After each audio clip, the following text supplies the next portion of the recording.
So this video is being brought to you by James at Top Dog Law. You've seen him on the channel a couple times. You heard a little bit of his story. He's a good friend and he's also in recovery.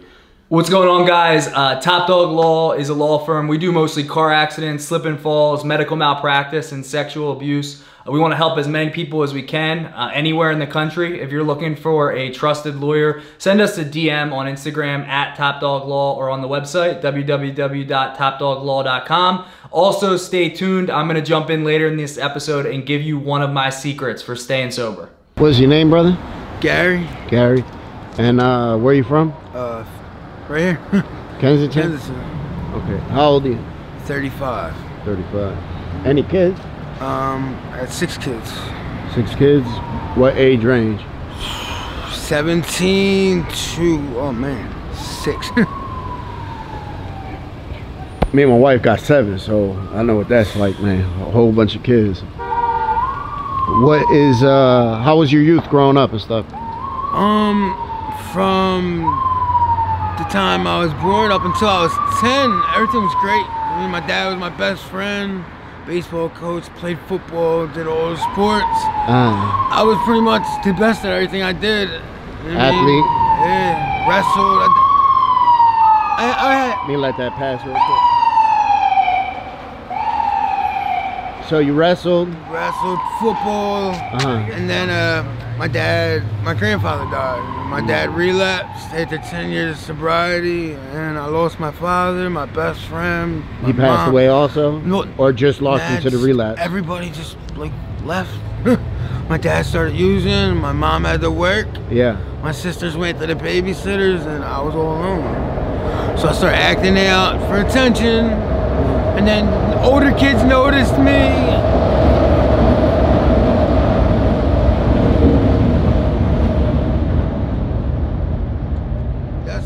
Started acting out for attention.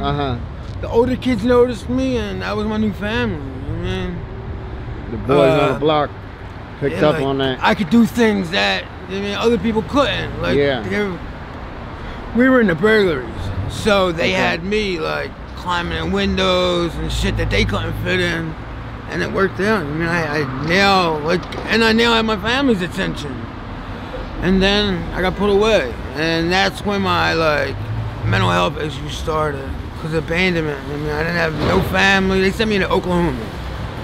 So I was 13 years old in Oklahoma. Where the fuck did they, what was it? Like juvenile placement? Yeah. They figured I'll have schooling. Yeah. It did nothing but tear me apart. I mean, it took me away from my family. My anger went until, and I got big. So I was now an angry, strong kid.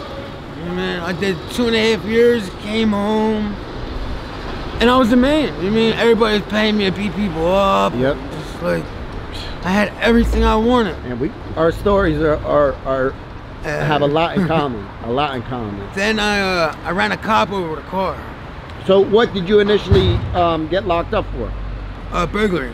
Okay. Oh no, my first case was arson, attempted murder. Okay. Older dude picking on me, I set him on fire. And fucking, they slapped me on the wrist because of who my dad was. Yeah, man. How old were you at the time, you said? I was 12. 12? They gave me a child advocate, and then I got locked up for 6 burglaries. Okay. Sent me right back home. Okay. Like, so I thought I could do whatever I want. Yeah. And then,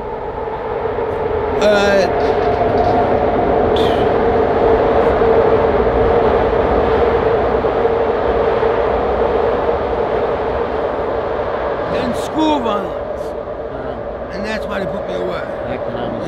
I wasn't going to school, but I would go to school to whoop somebody's ass. You know what I mean? Yeah. So they put me away. Then I hit the cop, sent me to Braxis, and that's when my Where at in the Braxis? Braxis 1, Marionville, PA. Yep.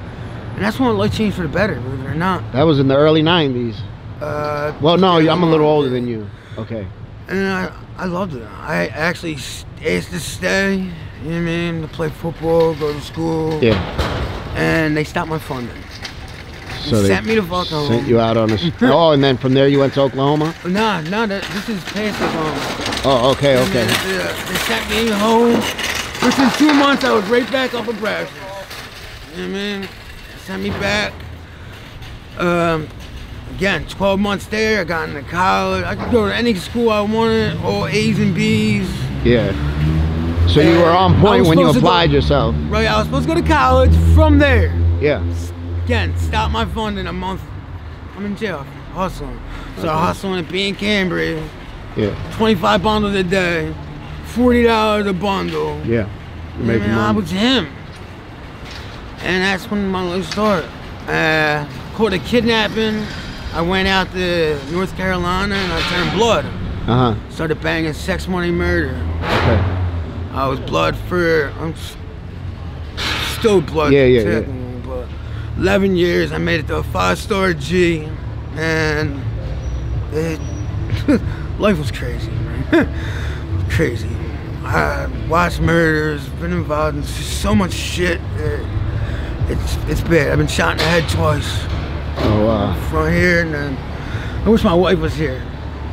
They stood over me, assassination style. Can you, without, you know, going into too much detail, just tell me a little bit about that situation? The first one was robbery going wrong. And then the second time... Were you the victim or the robber? I was the victim. Okay. And then the second time, we were renting a room. Dude came in to rob. The person I was with me was a setup. And they made me the example. Just so $80 fucking. Shot me there. How much did they take? $80. $80. So for $80, they shot you in the head. How many times did you get shot total?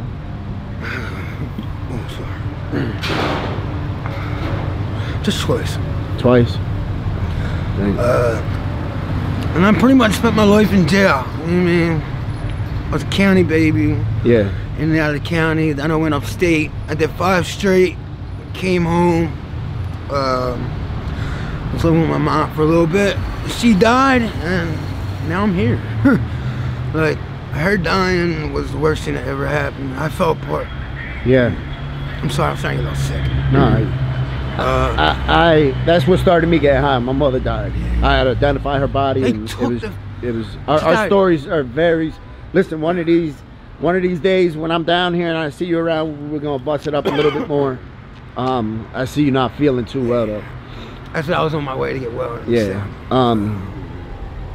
What would you tell yourself before the first time you ever started getting high? Or what would you tell yourself before you started getting in trouble?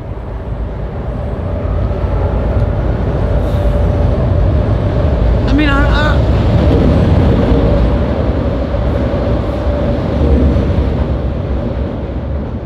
I'm real big on God, so I believe that I had to pave this way. You know what I mean? These things had to happen for me to have this story. Yeah. And my kids, like, I wouldn't have met these women, like, so I don't really regret too much except my mom. I mean, missing time with my mom. Yeah. It's really it. Like, she was my everything. If somebody was to offer you treatment, would you take it? Actually, I just did. You just... I'm working on getting on the subs and doing a little outpatient with Prevention Point and Quest. Okay. It's the new program. Yeah. So. Well, I wish you the best of luck, brother. I thank you for taking a couple minutes to speak with me. And one of these days we'll sit down and grab a cup of coffee. I'm down here a lot. And we'll bust it up and you'll see. I said I just got housing. So. Okay. But where are you going to be at? Around, is it near here or?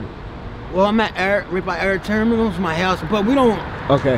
I'm usually right in front of that shelter. Yeah. That's where I make my money. Yeah. That's so it works and have people. Okay. All right. Well, I thank you, brother, and I appreciate you, like I said, speaking to me, and I hope everything goes according to plan. You know, however you choose to put your energy forth. All right, stick brother? with me. You know what I mean? Follow up. Absolutely, 100%, 100%, brother. Thank you.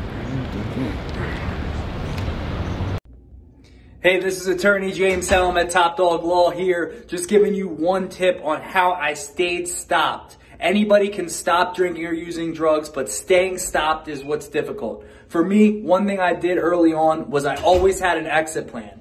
particularly if I was around the people, places, or things that triggered me, I always had a way out. I always had a reason, an excuse, whatever you want to call it, prepared for if I got triggered or if I didn't feel comfortable in a certain situation, I would be able to leave. When you're first getting sober, it's super important. Always have an exit plan.